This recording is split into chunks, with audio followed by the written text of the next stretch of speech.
buscador da super saúde, querido e querida participante desse congresso da super saúde abordando doenças.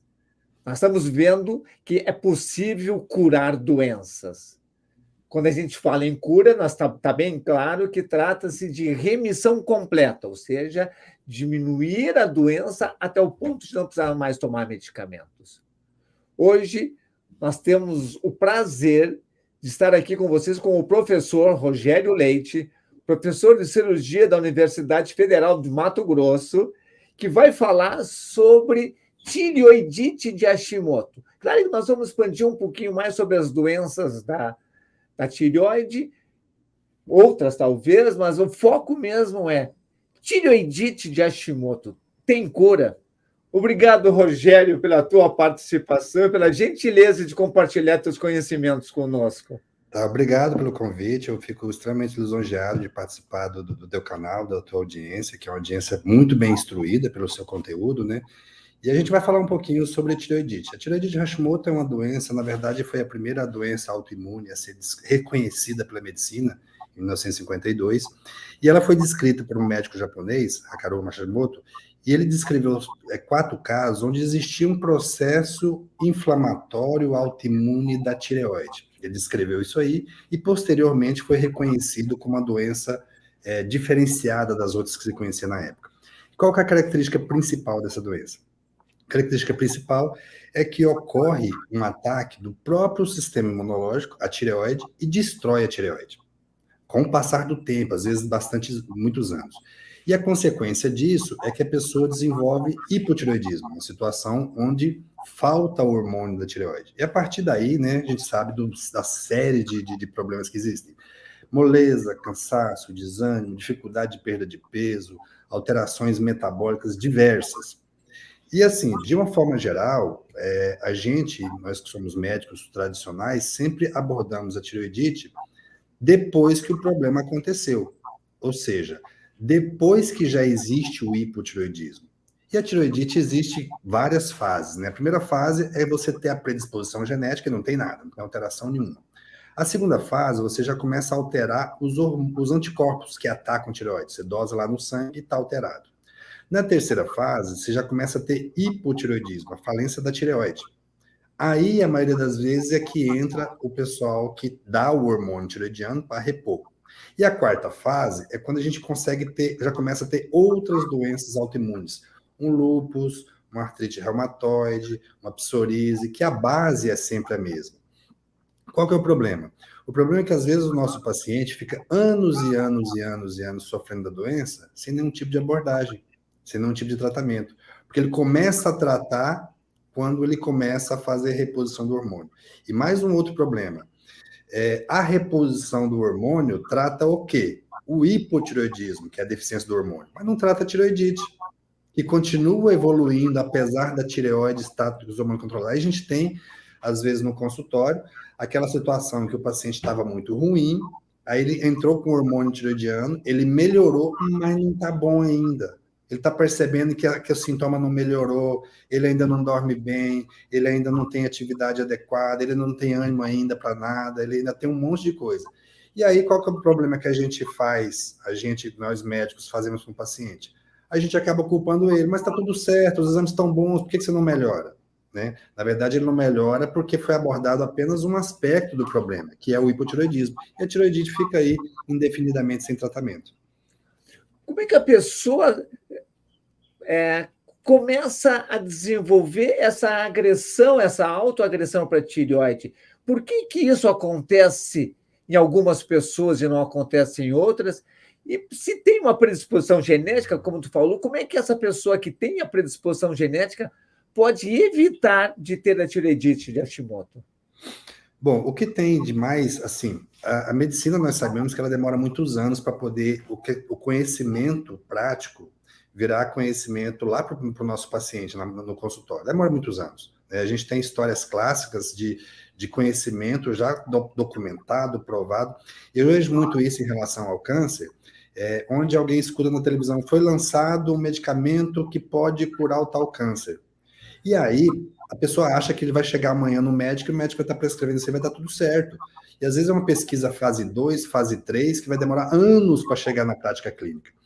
Então, em relação à tireoide, existe muito conhecimento, doutor Ronaldo, a respeito da tireoidite. Mas ainda, infelizmente, não é prática clínica. Então, na maioria dos médicos que os nossos pacientes chegam, eles falam assim, olha, tireoidite não tem tratamento e não precisa tratar. Né? Na verdade, é porque não tem um conhecimento estruturado que favorece isso. Então, para que o nosso paciente tenha tireoidite, ele precisa de 3 fatores. Se não tiver esses 3, ele não vai ter. Primeiro fator, ele precisa ter uma predisposição genética. Então, essa predisposição genética, a gente vai perceber que várias famílias têm várias pessoas, principalmente mulheres, com o mesmo problema. Lembrando que as doenças autoimunes e as doenças de tireoide são 7 a 8 vezes mais frequentes nas mulheres, então elas foram premiadas nesse aspecto. Então, é mais comum nas mulheres. Primeiro, predisposição genética. Segundo fator, era um fator que vem sendo estudado cada vez mais e sendo cada vez mais compreendido. A gente precisa ter uma permeabilidade do intestino. O que é isso? O intestino é uma barreira, tudo que a gente come é absorvido de forma adequada? Não, ele precisa selecionar. E aí, se você tem, por exemplo, uma dieta inadequada, se você tem, por exemplo, o uso de antibióticos, se você tem, por exemplo, o uso de antiácidos, ou qualquer outra coisa que altere essa permeabilidade do intestino, então aquele espaço que está fechadinho entre as células, um do lado da outra, vai começar a entrar conteúdo, produto que vem da sua alimentação, que não é tudo que a gente come que é adequado, e vai cair na circulação sanguínea. Hora que isso aí é absorvido, isso estimula o sistema imunológico. Por quê? Porque ele reconhece que isso é estranho. E a hora que ele estimula o sistema imunológico, ele produz anticorpos, que podem atacar qualquer parte do corpo. Mas se você tem uma predisposição genética relacionada à tireoide, é aí que vai acontecer o ataque. E dependendo do tipo de alimento, é o tipo de estímulo. E aí você acaba atacando a tireoide. Então, eu falei de dois fatores: predisposição genética, alteração da permeabilidade intestinal, e o terceiro. O terceiro são os gatilhos que disparam esse processo autoimune. E aí nós temos que fazer uma avaliação individual de cada caso para saber qual que é o gatilho para cada um. Vou dar um exemplo muito simples. Estresse é um gatilho comum para isso. Mas tem gente que sofre um assalto hoje, por exemplo, a pessoa coloca a arma na cabeça e amanhã ela esqueceu. Tem gente que daqui 20 anos está com estresse pós-traumático por conta dessa situação, ou seja, o efeito é outro. Uhum. Então, quando eu pego os pacientes com tireoidite, eu falo o seguinte: olha, faça uma linha do tempo em relação à sua saúde. O que significa isso? O ano de 2010, como é que estava a minha saúde? O que aconteceu no Brasil, o que aconteceu no mundo, para ele se situar, onde é que estava. Eu percebi que esse ano eu tive muita infecção urinária, por exemplo. Mas infecção urinária por quê? Eu mudei de casa. Eu separei do marido ou da esposa. Então isso foi um gatilho para você. Quer dizer que o estresse é um gatilho para você. Eu mudei para casa da minha irmã e a comida dela é diferente, ela come muito tal coisa. Para você, então isso pode ser um gatilho. Então, quando a gente constrói uma linha do tempo em relação à saúde, e a pessoa percebe que todo ano, em determinada época, ela tem gripe, por exemplo, todo ano ela tem infecção urinária, ele consegue identificar, para mim, este é o gatilho. Porque os gatilhos são individualizados. Então, tem pessoas... Os principais gatilhos são estresse, alimentos... uso de antibiótico, anticoncepcionais.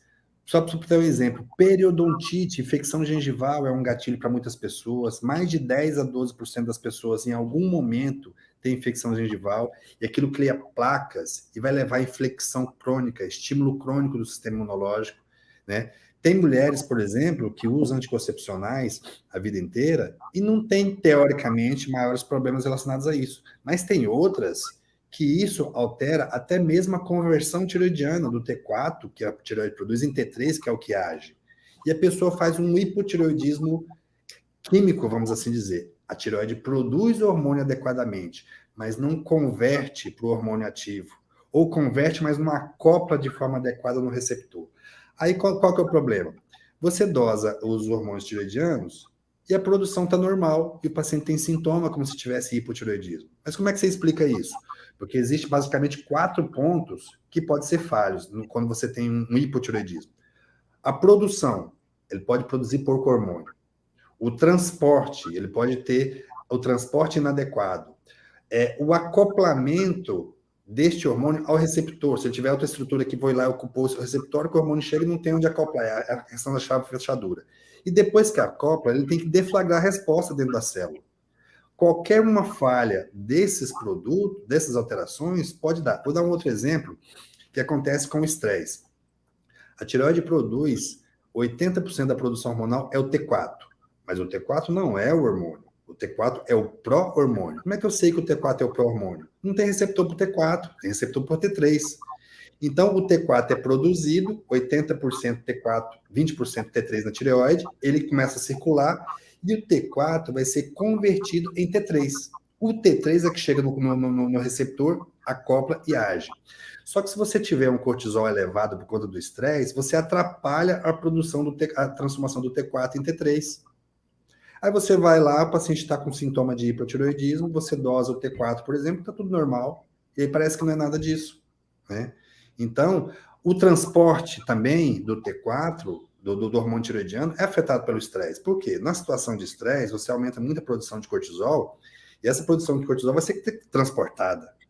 E esse transportador, ele vai competir com o cortisol, que é o hormônio fundamental. E aí acontece, por exemplo, situações de estresse e que a pessoa tem problema de libido. Por quê? Porque o transportador de hormônio sexual, de testosterona, de outros hormônios, está sendo ocupado transportando cortisol, por conta do cortisol estar muito acoplado. Então, a gente tem que analisar com muito cuidado isso, porque nem sempre os exames dizem a verdade, se eles não forem interpretados de forma adequada. Então, a gente tem que analisar friamente cada caso e usar o exame como ferramenta complementar e não como o dono de toda a verdade.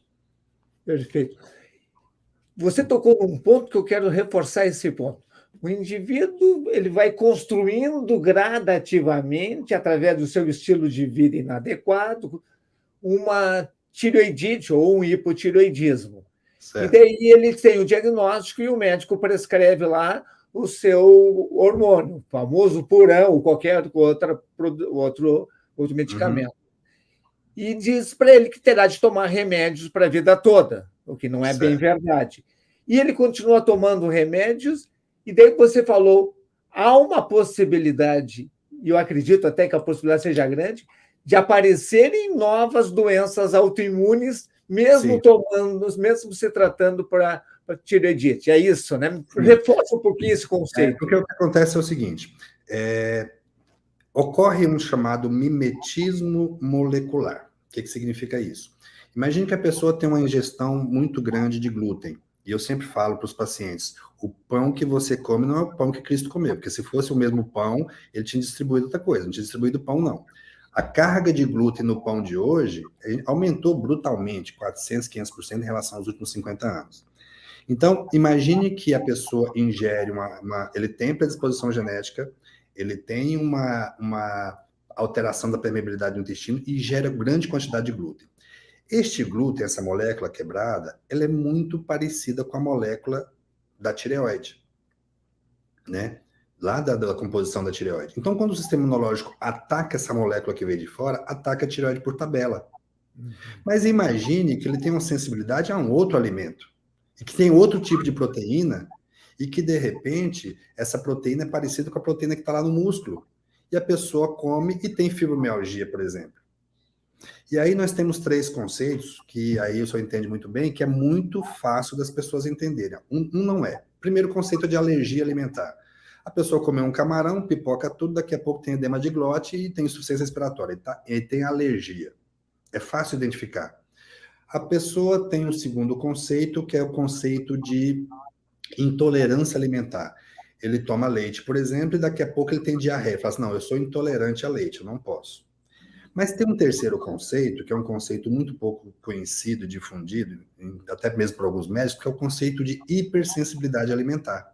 É ele comer alguma coisa, esse alguma coisa entra na circulação, esse alguma coisa estimula o sistema imunológico responde, cria anticorpos, e esses anticorpos atacam ele. E daqui 10 dias, ele tem uma dor de cabeça que ele não consegue explicar. Ele nunca vai associar essa dor de cabeça ao pãozinho de queijo que ele comeu semana passada. Porque o conceito de hipersensibilidade, por definição, ele é um conceito tardio, porque ele depende de se absorver, estimular o sistema imunológico e o sistema imunológico atacar.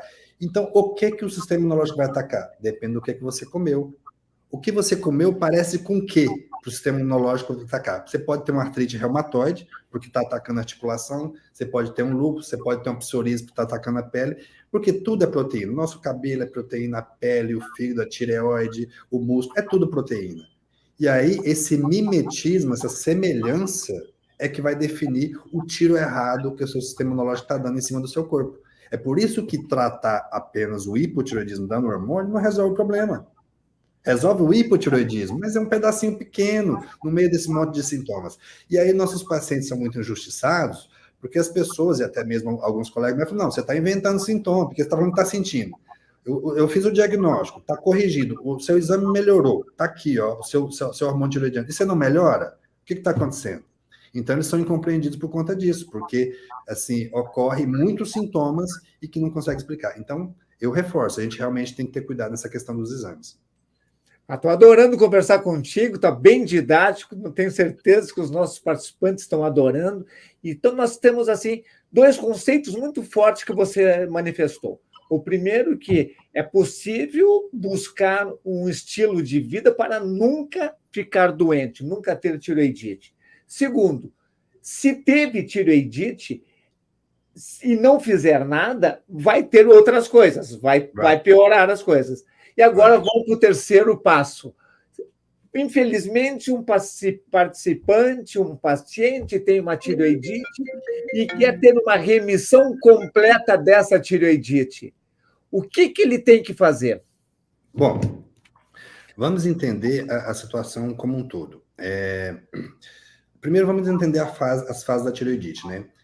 Você tem que ter três coisas: a predisposição genética, você tem que ter a permeabilidade do intestino e tem que ter os gatilhos. A predisposição genética você não vai controlar, você está com ela lá e pronto. Mas se você controlar os outros dois fatores, você entra em remissão e vai passar batido como se nunca tivesse tido nada, porque a predisposição genética não quer dizer nada.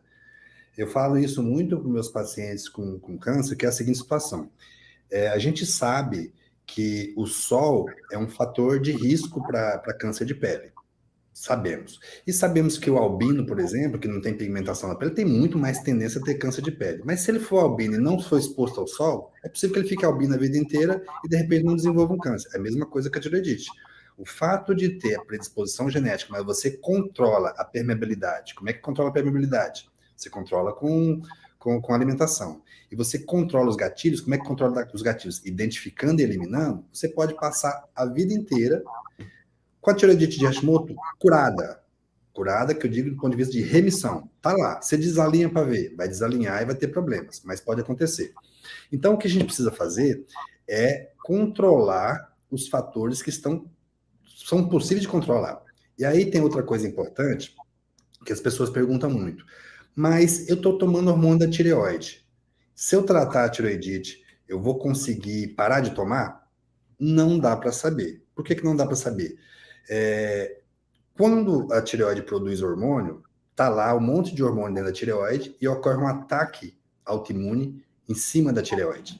Esse ataque autoimune vai liberar um monte de hormônio que está armazenado lá. Então a pessoa pode ter hipertireoidismo. Aí, com a continuação do ataque, vai chegar um momento em que a tireoide não consegue mais produzir hormônio. Aí você tem hipotireoidismo. Então, na mesma doença, a gente tem tireoidite, hipertireoidismo e hipotireoidismo. Na mesma doença, só uma questão de tempo. Agora, se esse ataque autoimune da tireoide perdurar por muito tempo, o que vai acontecer? Vai destruir muitas células tireoidianas e a pessoa vai depender de hormônio pro resto da vida. Acabou, não tem jeito. Porque destruiu as células tireoidianas, você precisa do hormônio. Mas vamos imaginar que começou o ataque autoimune, alterou os exames, mas ainda tem reserva funcional na tireoide. Aí você muda a alimentação, tira os alimentos reativos, faz uma boa qualidade do sono, isso é importantíssimo. Eu conheço o seu programa de controle do sono, que é espetacular. Faz uma boa qualidade do sono, faz uma boa gestão do controle de estresse. A pessoa pode parar esse ataque autoimune e a tireoide se recuperar e ele não depender mais do hormônio. Então, a gente tem que tomar cuidado para não retardar o diagnóstico e a intervenção para que a sua tireoide não seja definitivamente destruída, né? E o que a gente faz para poder evitar isso? Primeira coisa, tirar alimentos reativos, né? Isso é bastante importante e isso aí tem que ser muito bem entendido.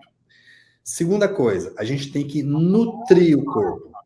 Nutrir o corpo. Tem um monte de nutrição, às vezes suplementos, às vezes alimentos que o corpo precisa. E terceiro, nutrir a tireoide, porque não necessariamente aqueles nutrientes gerais vão servir para a tireoide naquele espaço. Então a gente tem que cuidar de tudo isso ao mesmo tempo. Retirar os alimentos reativos que causam. Quais são esses alimentos reativos? Aí tem uma lista grande, vamos discutir depois. Retirar os alimentos reativos, controlar os gatilhos, né? E fazer a nutrição adequada do corpo e nutrição adequada da tireoide. Aí você dá a ela uma chance. É extremamente importante que a gente lembre também da questão da saúde das emoções.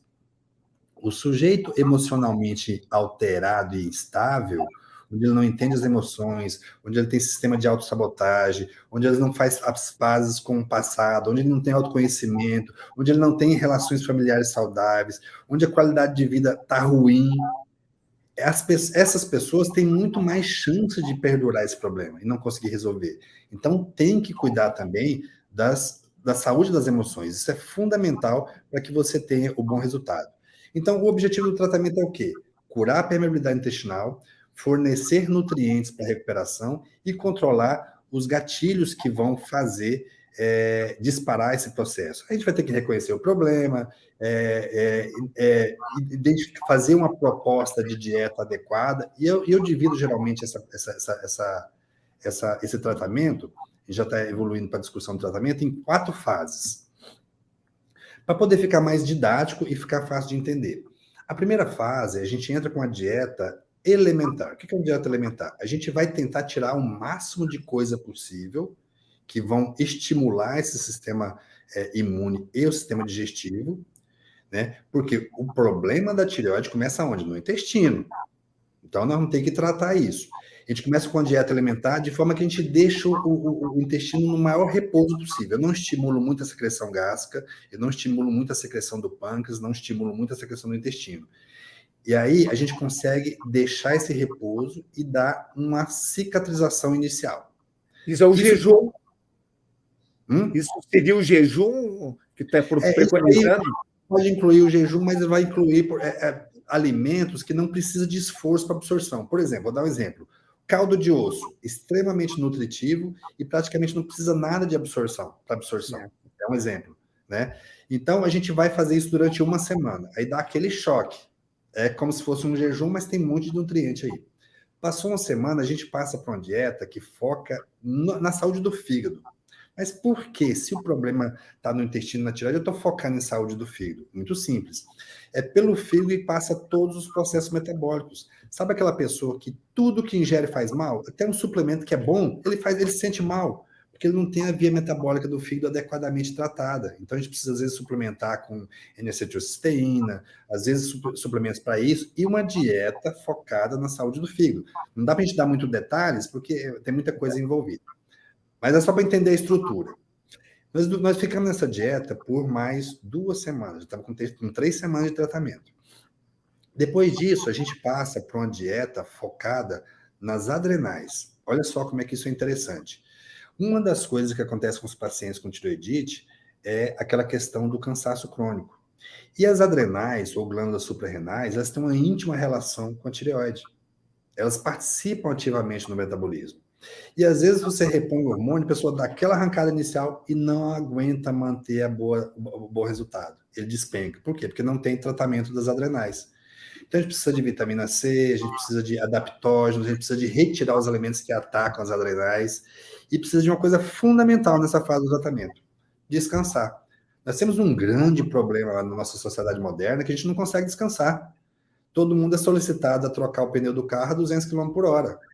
E às vezes trocar 2 pneus ao mesmo tempo, porque tem problema com a família, tem problema no trabalho, por exemplo, né? Então isso acontece. Então nós temos que tratar as adrenais com adaptógenos, com suplementos e com dieta.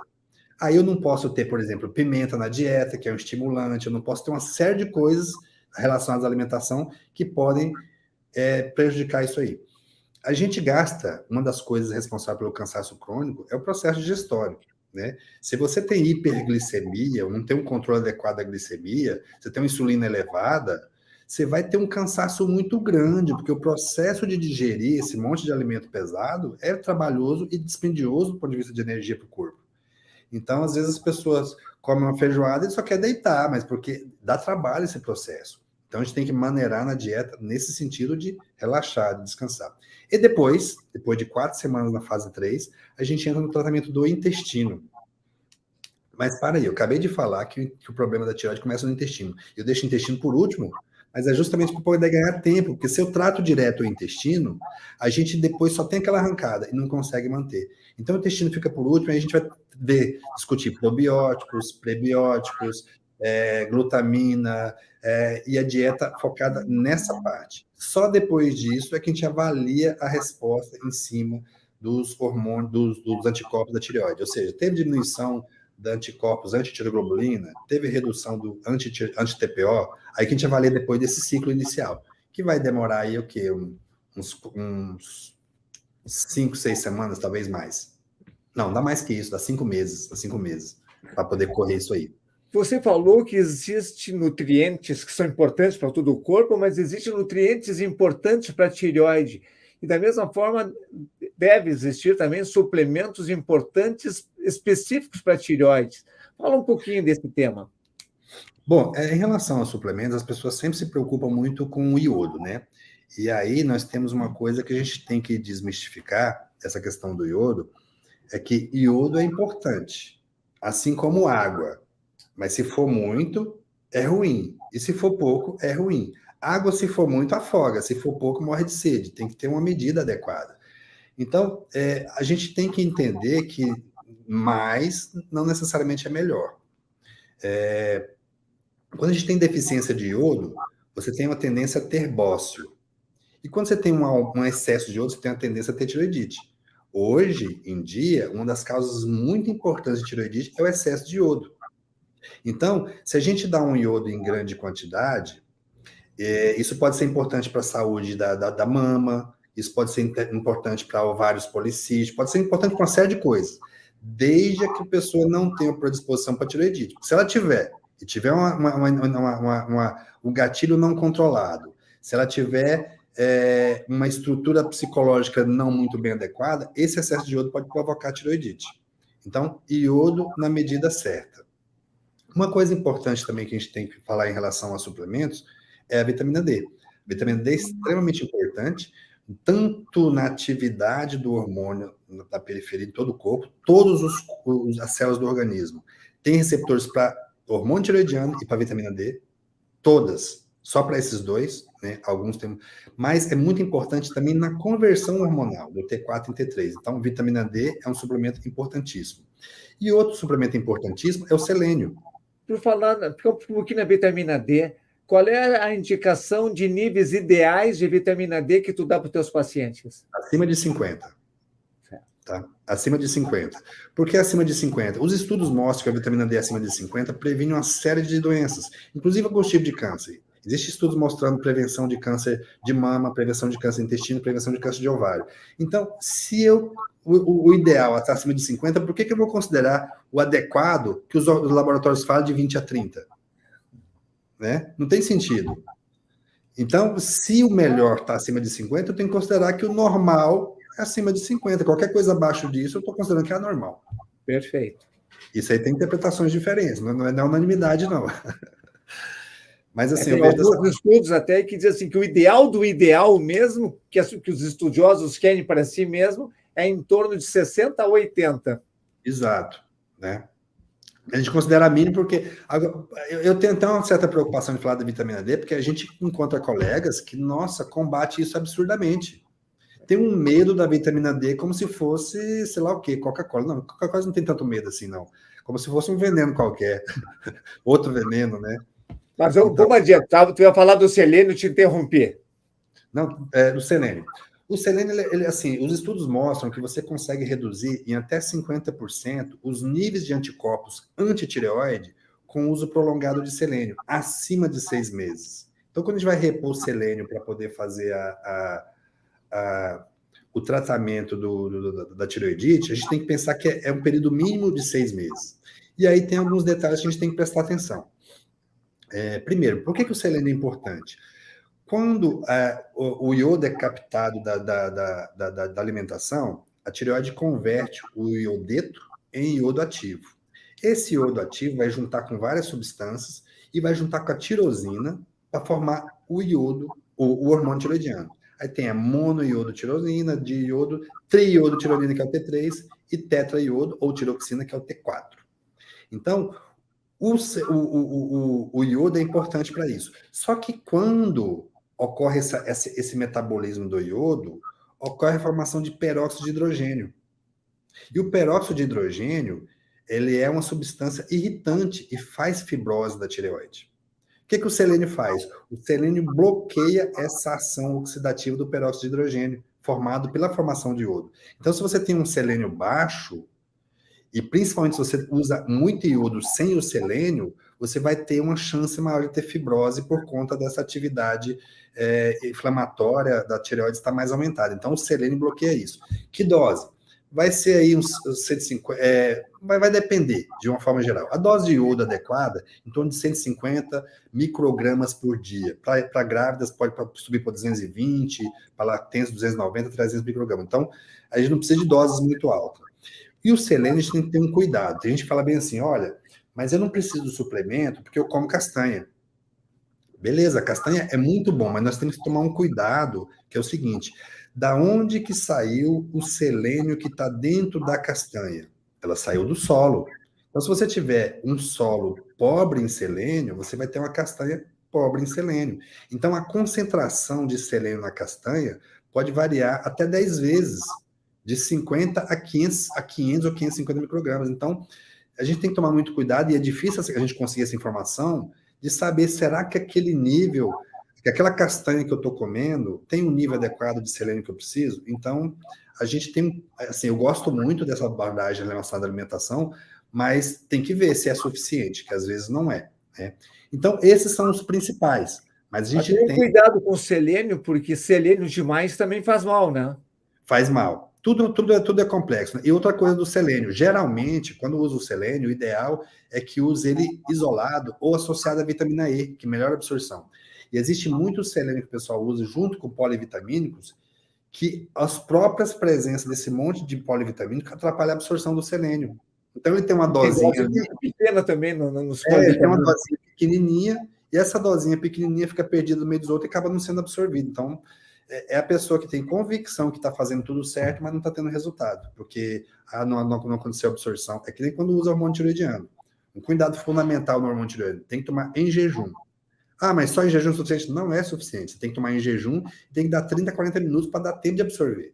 Ah, a pessoa toma dose de 100 microgramas. Aí ele come, quem garantiu que absorveu 100? Pode absorver 20, 50, 30, 80 e fica aquela gangorra. Então você tem que ter um horário regular para tomar, de preferência de manhã em jejum, e dá um tempo de 30, 40 minutos, aí sim você tem uma vida normal. Porque se não der esse tempo, você pode atrapalhar na absorção.